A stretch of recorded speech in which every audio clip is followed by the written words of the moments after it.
Este es un tema que aborda desde muchos enfoques y que es parte de la corrupción para y un impedimento para cristalizar los objetivos, para cristalizar nuestros indicadores y detiene el progreso y desde luego la sostenibilidad de ciudades, comunidades, empresas per se y de cada uno de los negocios.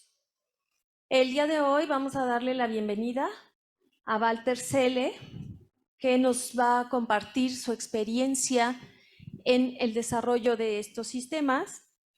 Walter es socio director del Clúster de Responsabilidad Social Corporativa, consultoría especializada en este tema y que ha desarrollado la línea de denuncia DIRE. El medio de comunicación Cluster News, el diplomado MORSI, Modelo de Responsabilidad Social Integral. Walter es director ejecutivo de Cox Roundtable, CRT, en México, organismo internacional pionero en la responsabilidad social empresarial y miembro fundador de Aliarse. Adicionalmente, Walter, en su trayectoria, es secretario de la cátedra Construir para el Bien Común y Desarrollo Sostenible con el ingeniero Mariscal Torruella, en la Ibero, Torruella, perdón. Expresidente del Comité de Ética del Instituto Mexicano de Ejecutivos de Finanzas, IMEF, coautor del libro Principios de Ética del Ejecutivo de Finanzas y coautor y coordinador general del libro MORSI, Modelo de Responsabilidad Social Integral. Miembro del comité que diseñó el Premio de Ética y Valores de la Industria que otorga en México la CONCAMIN. Y de mucho tiempo conocemos la trayectoria que Walter tiene y el acercamiento con las empresas precisamente para promover la adopción de modelos de responsabilidad social, para promover la este tipo de premios.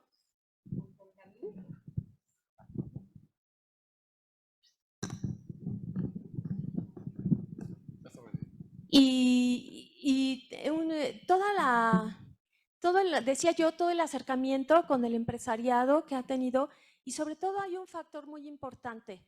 Walter, mi reconocimiento en este entrenamiento a las empresas para implementar indicadores, para evaluar los indicadores y hacer un mapa de evaluación en todo el alcance del modelo de responsabilidad social.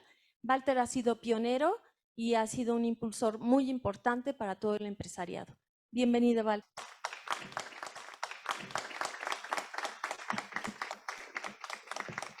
Muchísimas gracias, Angélica. Gracias a Aliarse. Felicidades, Tomás, Miguel. Si iniciamos la presentación. Bueno, antes que nada, esta es una frase que me gusta mucho, que dice, entre más fácil de entender, más fácil de aplicar. Y digamos que esa es mi misión y voy a tratar de, a ver si lo logro, explicando este tema que pareciera bastante complejo. Bueno, digamos que esta prácticamente es la conclusión, el contenido sería mi conclusión del sistema de integridad y antisoborno. Esto tiene que ver de compliance. ¿Qué quiere decir? El cumplimiento normativo. Tiene que ver con gobernanza, la toma de decisiones, la planeación y sobre todo la institucionalización de una organización, formalizarla de alguna u otra forma. Y tercero, la ética en los negocios. Bien, si yo les preguntara a ustedes qué parte del cuerpo es la más importante, a lo mejor algunos me dirían, pues el cerebro, o los riñones, porque si no nos envenenamos. Para mí sería el corazón. Y hago esta analogía porque si lo llevamos a la empresa, alguien diría, oye, las ventas, porque si no vendemos, pues no cobramos y no sobrevivimos. O el producto, si el producto no es muy bueno, a lo mejor pues no nos los compran. Pero lo más importante para mí, que sería equivalente al corazón, es nuestro sistema de integridad. Porque ahí está la filosofía de la organización. El corazón lo asemejamos con el alma, digámoslo así. Entonces es el alma de nuestra empresa. Y digamos que esta foto me recuerda, en una ocasión nos llamó una empresa bastante grande mexicana, que estaba creciendo bastante fuerte y ya había hecho su proceso de sucesión. Y me llama, ¿quién creen? Los mandos medios de la organización. Y se me hizo bastante interesante porque los mandos medios me decían, oye, Walter, estamos creciendo, ya incluso tenemos presencia internacional en Estados Unidos y en otros países. Pero ¿qué crees? Sentimos que muchos de los valores del fundador se están perdiendo en este crecimiento. Recordemos que a mayor velocidad, menor control. Y fíjense, desafortunadamente, bueno, esta empresa creció mucho, se vendió muy bien y la familia quedó bastante bien acomodada, pero ya no quedó en la familia el negocio, se perdió. Y fíjense, por los valores. Ken Blanchard decía, los valores son la piedra angular de tu negocio. Esa no debe de cambiar, esa debe de permanecer fija, ¿ok? Lo demás puede, pero eso es lo que todos los directores debemos tomar decisiones en base en nuestros valores.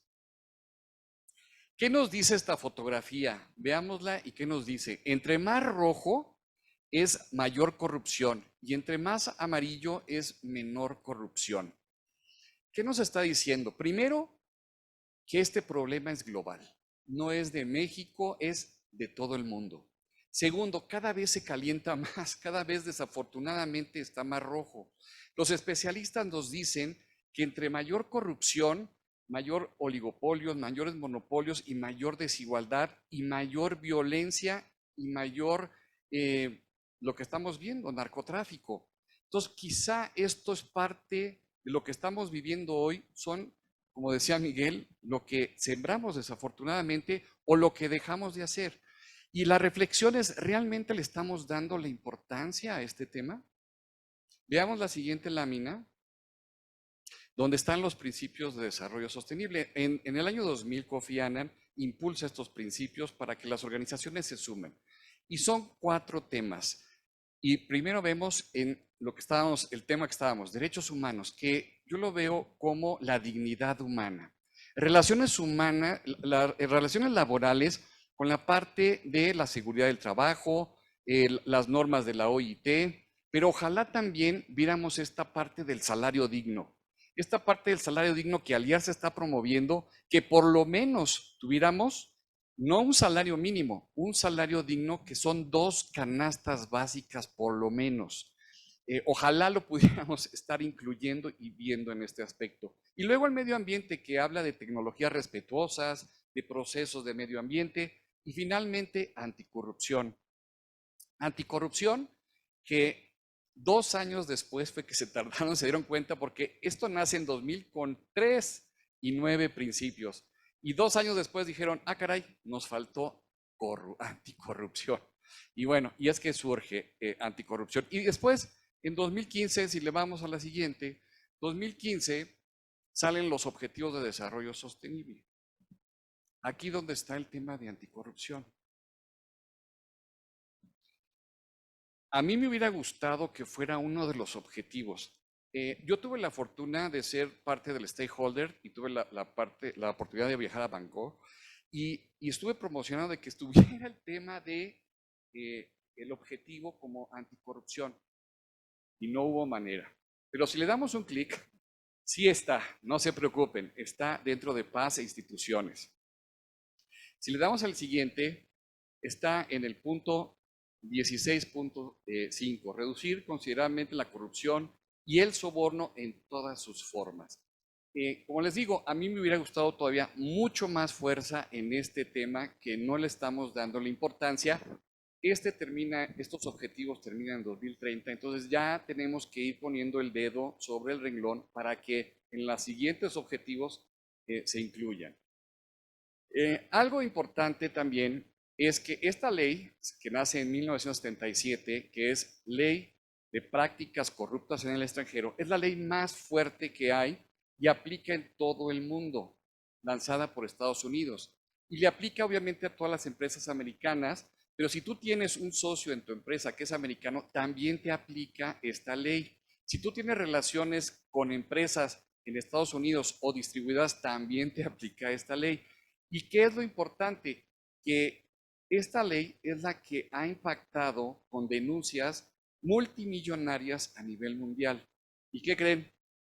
Los cuatro países que tienen mayores denuncias es México, Brasil, Venezuela y Argentina. ¿Qué pasa? Las empresas empiezan a cuidar. Walmart, por ejemplo, estaría en este caso, podría ser multada, pero tú, al ser proveedor de Walmart, obviamente ellos empiezan a cuidar su ecosistema. ¿Qué va a pasar? Si tú eres proveedor de Walmart, no te das cuenta y estás firmando ahí un convenio de anticorrupción, pero no sabes ni siquiera qué significa. Lo que significa es que tú tienes que implantar en tu organización un sistema anticorrupción. Jamás lo firmaste, pero ya te comprometiste a implementar un sistema anticorrupción. Veamos la siguiente, donde nos dice dos artículos que tiene. Uno es cualquier cosa que prohíbe ofrecer o dar cualquier cosa de valor. Y esto implica que no necesariamente es dinero. Una insinuación o un correo electrónico donde se insinúe actos de corrupción ya sería suficiente. Entonces, muy peligroso. Y la siguiente, donde dice mantenga sistemas de controles de contabilidad. Esto quiere decir que no puede haber doble contabilidad. Y aquí entra toda esta parte del control interno. Yo me acuerdo cuando trabajaba en regenería de procesos, porque empecé en la consultoría de regenería de procesos, estaba en una empresa también muy grande, mexicana. En esa época se estaban implementando los sistemas de gestión, los Oracle, los PeopleSoft, los ERPs famosos. Y ahí tenían a los pobres alemanes tratando de programar que por medio de una empresa, o sea, por medio de 3 empresas te pagara la nómina. Era una SA, una SC y creo que una fundación. Y eso no lo concebían los alemanes. Bueno, desafortunadamente sí lo lograron y así les pagaban. Esto ya no se permitiría en esta época. Entonces, es una reflexión de también ciertas estrategias que hemos ido tomando al sector empresarial también, donde debemos de reflexionar de qué acciones también tenemos que tomar. Pero bueno, eso ya no se podría en este momento. Vamos a la siguiente. Y por si fuera poco, en 2010 se viene una ley muy similar, pero europea. Por lo tanto, necesitamos tener mucho cuidado en ese sentido. La que sigue, por favor. Pero bien, ¿qué estamos haciendo en México o cómo estamos en nuestro país? Desafortunadamente, en los indicadores de transparencia internacional no nos pintan muy bien. Estamos entre los 2 últimos lugares a nivel de la OCDE y de Naciones Unidas. Andábamos, cuando surge este indicador con Fox, andábamos en el 64 de 180 países, luego llegamos a 138, los últimos 3 años nos hemos establecido en 126, pero no nos ha ido muy bien. Pero aquí lo importante y lo que me gustaría yo compartir con ustedes es también la reflexión de, ok, el gobierno tiene que hacer su parte, pero ¿y el sector empresarial? También tenemos que asumir nuestra propia responsabilidad. Y aquí les voy a platicar rápidamente una anécdota que me pasó, desafortunadamente muy desagradable, porque normalmente cada año cambiaban pues, la legislación de cómo tienes que pagar tus impuestos y hay muchos foros, etcétera. Entonces, yo me acerqué a uno de estos y luego estaba buscando un contador para ver si realmente estaba yo deduciendo como se debe. Y de repente me dice este contador, bueno, si usted lo que quiere es pagar menos impuestos, necesita comprar facturas. Y ya yo tengo proveedor para comprar facturas. Dije, a ver, no estás viendo a qué me dedico. Me dedico a la ética en los negocios. ¿Cómo me ofrece? La verdad es que fue insultante, pero lo que sí me llamó la atención es cómo era posible que así con la mano en la cintura estuvieran ofreciendo esto y cuál era la magnitud del problema que estábamos viviendo en ese momento. Como bien se acaba de comentar, decían, ¿quién voluntariamente va a aplicar los derechos humanos? Y si no, pues nos van a poner regulaciones y nos van a obligar a hacerlo. Y entonces aquí la idea es aquí en Aliarse en Casa, empresas con empresarios, nosotros mismos empezar a invitar a la reflexión de qué pasos y qué es lo que debemos de hacer. Siguiente. Bueno, esto es nuestro sistema de prevención al combate a la corrupción. Tenemos estos 7 organismos. No me voy a detener en ellos porque aquí van la parte de los presupuestos y demás. La siguiente. Lo que sí es importante es ver que hay 2 leyes que tenemos que tomar en cuenta. Una de ellas es la Ley General del Sistema Nacional Anticorrupción y otra la Ley General de Responsabilidades Administrativas. ¿Qué es lo que pasa? Así como los derechos humanos solamente te podía violar los derechos humanos el gobierno y luego cambió la legislación y ahora resulta que no, ahora también te puede violar los derechos humanos una persona o una empresa. Lo mismo pasó con la corrupción. Antes los funcionarios públicos eran los que podían ser sancionados por función pública ante la corrupción. Ahora no, ahora también ya pueden ser sancionados las empresas o los empresarios o obviamente el representante legal, y no solamente de manera civil, sino también penal. ¿Y qué nos dice esta ley? A la de la que sigue, por favor. Nos dice que tienes que contar como empresa con mecanismos de autorregulación, controles internos y un programa de integridad que les permita asegurar el desarrollo de una cultura ética en su organización.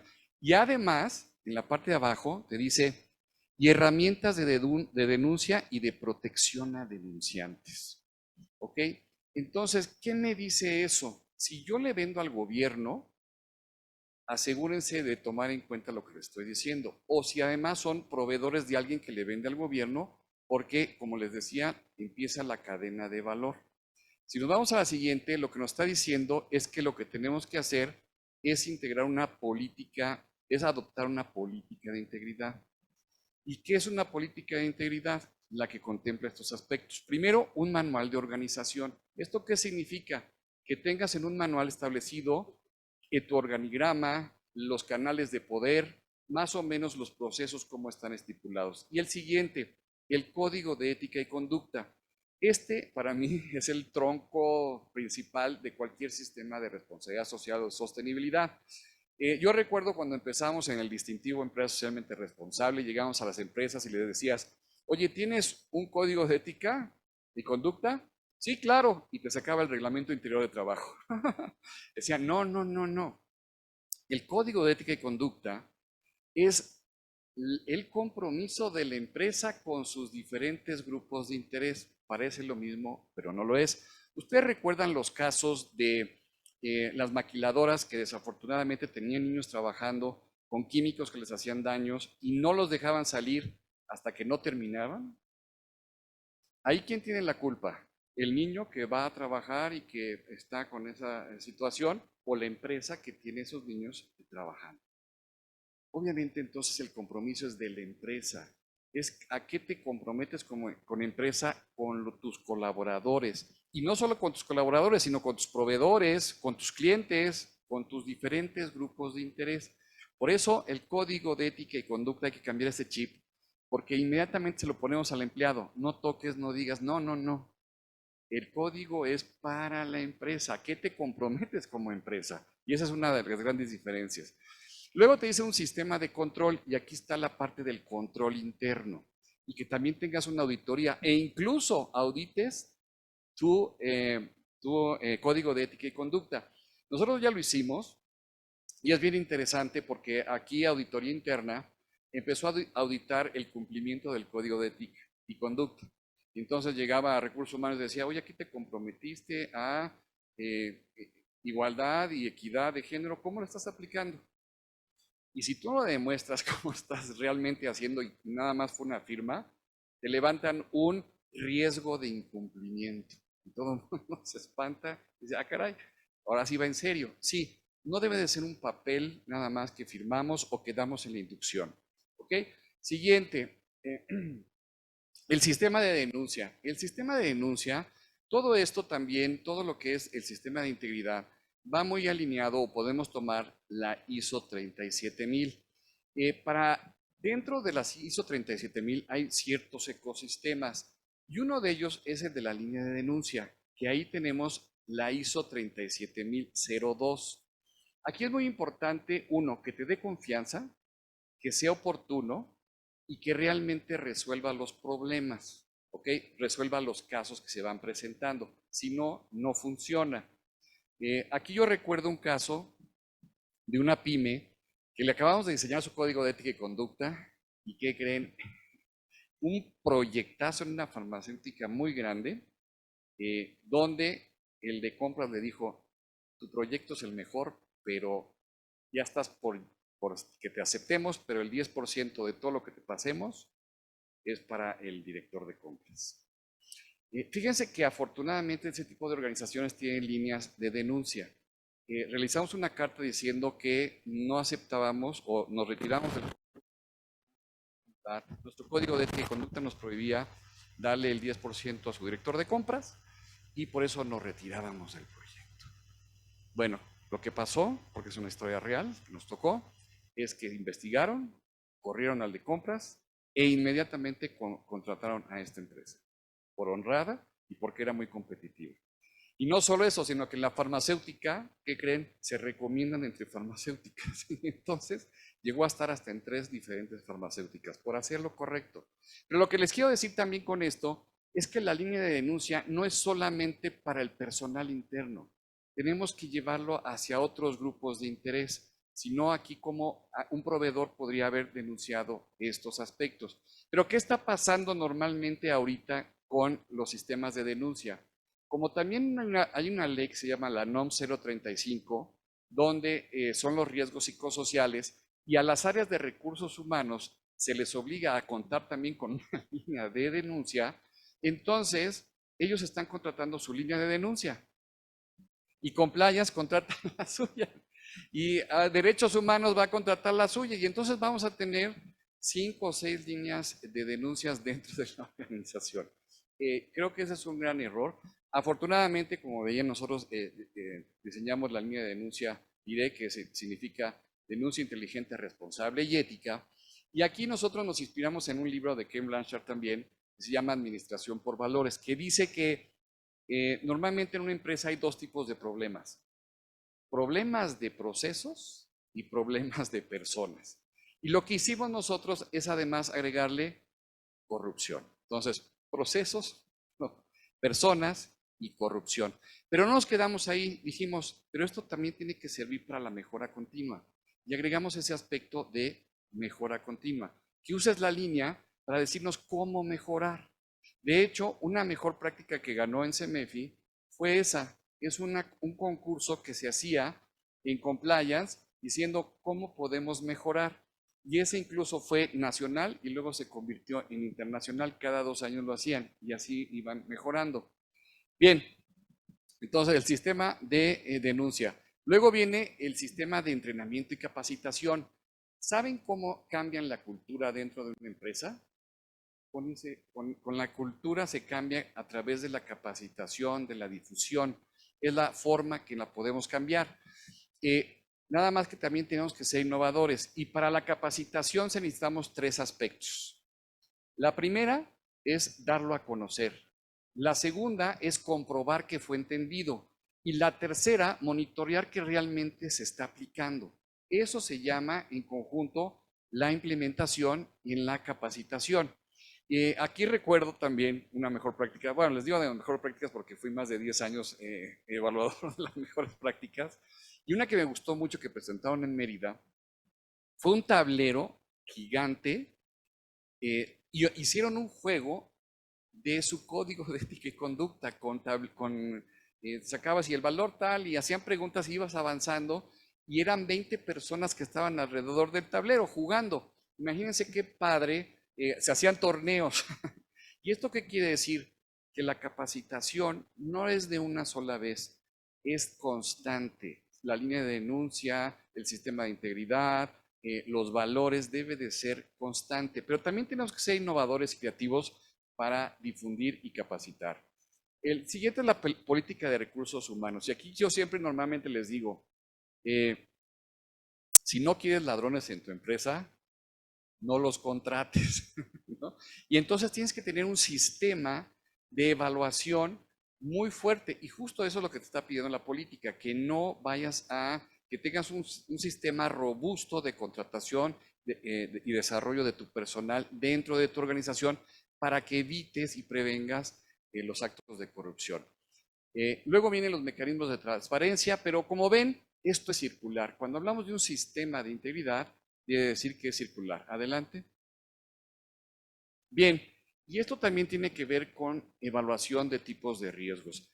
Algo también importante, por eso les decía que compliance es que incluso el documento de mejores prácticas de gobierno corporativo del CCE te dice que es responsabilidad del Consejo de Administración el Código de Ética y Conducta. Otro de los aspectos que es del Consejo de Administración son la evaluación de riesgos. Por eso normalmente tenemos que tener un comité de riesgos. ¿Qué riesgos son normalmente los que se evalúan?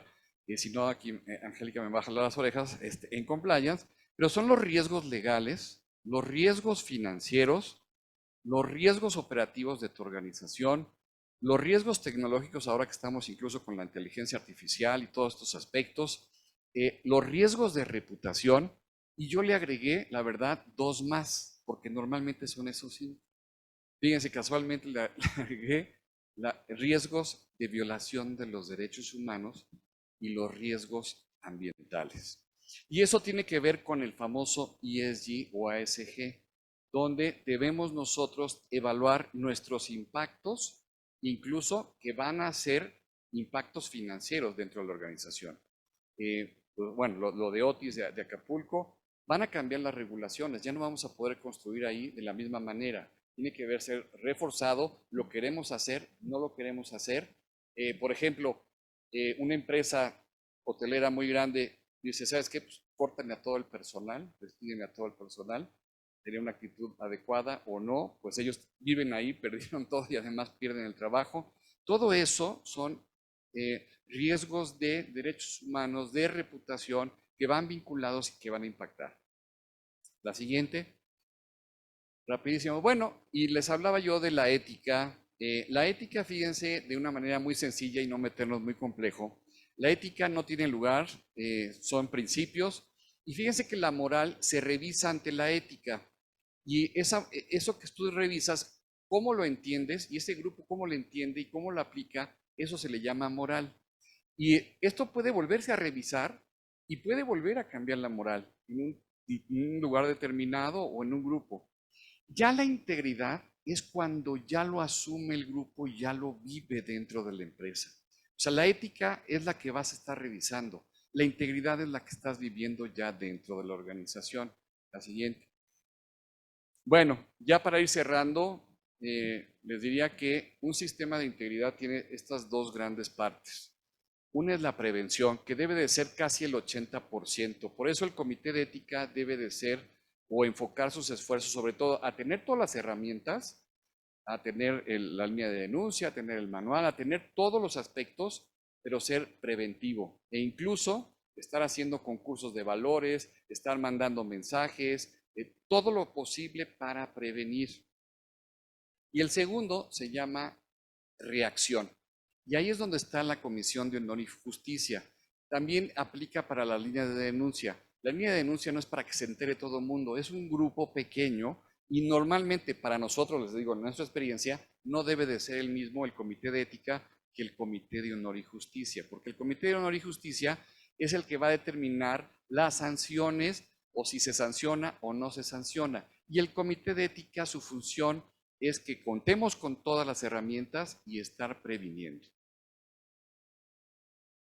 Finalmente, esto tomando la ISO 36000, tomando la ISO 26000, tomando la ISO 37000, la 37002 y la política de integridad, les traigo una propuesta para que implementen su sistema integral de gestión. 1. Vivir su código de ética y conducta. O sea, vivirlo, ponerlo en práctica, auditarlo. Segundo, implantar y mantener las políticas, por lo mismo antisoborno, la de derechos humanos, la de recursos humanos y la de integridad. Nombrar un conjunto de personas o una persona responsable de su sistema de integridad. Si no había alguien responsable que le dé seguimiento a esto, normalmente las cosas no caminan. Tercero, evaluar y mitigar los riesgos con debida diligencia. La debida diligencia de repente es muy compleja de entender, pero algo fácil es evaluar tus riesgos. ¿Qué podría pasar donde yo viole los derechos humanos o que tenga un quebranto? En función de eso, haz estrategias de mitigación y con eso estarías haciendo ya un primer paso para la debida diligencia. Aplicar controles financieros y comerciales, meter tu control interno, capacitar y difundir permanentemente a todo el personal de integridad y trabajar con la cadena de valor, o sea, llevarlo al siguiente nivel, contar con tu línea de denuncia y mejora, y auditar y evaluar las no conformidades. Ahora, ¿qué beneficios te trae el tener un sistema de integridad? Uno, fortalecer y mantener tu reputación, que es muy importante. Segundo, conservar y obtener recursos financieros. Hoy, como ustedes saben, todo el sector financiero ya está evaluando estos aspectos de los cuales vamos a hablar el día de mañana, el ESG famoso o ASG, donde te van a pedir que tú también estés en armonía a la evaluación de los impactos medioambientales, tus impactos sociales y tus impactos financieros y de gobierno corporativo. Atraer y retener el mejor capital humano, asegurar la sostenibilidad y crecimiento de la organización y generar valor compartido y valor agregado. Yo finalizo con esta frase de Ford que dice, un negocio que solo hace dinero es un pobre negocio. Los invito a la reflexión que debemos de hacer. Nosotros también tenemos una responsabilidad como empresarios. Tenemos un corazón y un alma que debemos de cuidar y fortalecer. Y yo los invito a que hagamos negocios haciendo lo correcto. Muchas gracias. Muchas gracias, Walter. Definitivamente el contar con un sistema de integridad habla de una fortaleza para las organizaciones, habla de confianza, habla de valor reputacional y definitivamente es un valor competitivo. Felicidades, una exposición muy completa. Gracias. Gracias. Gracias.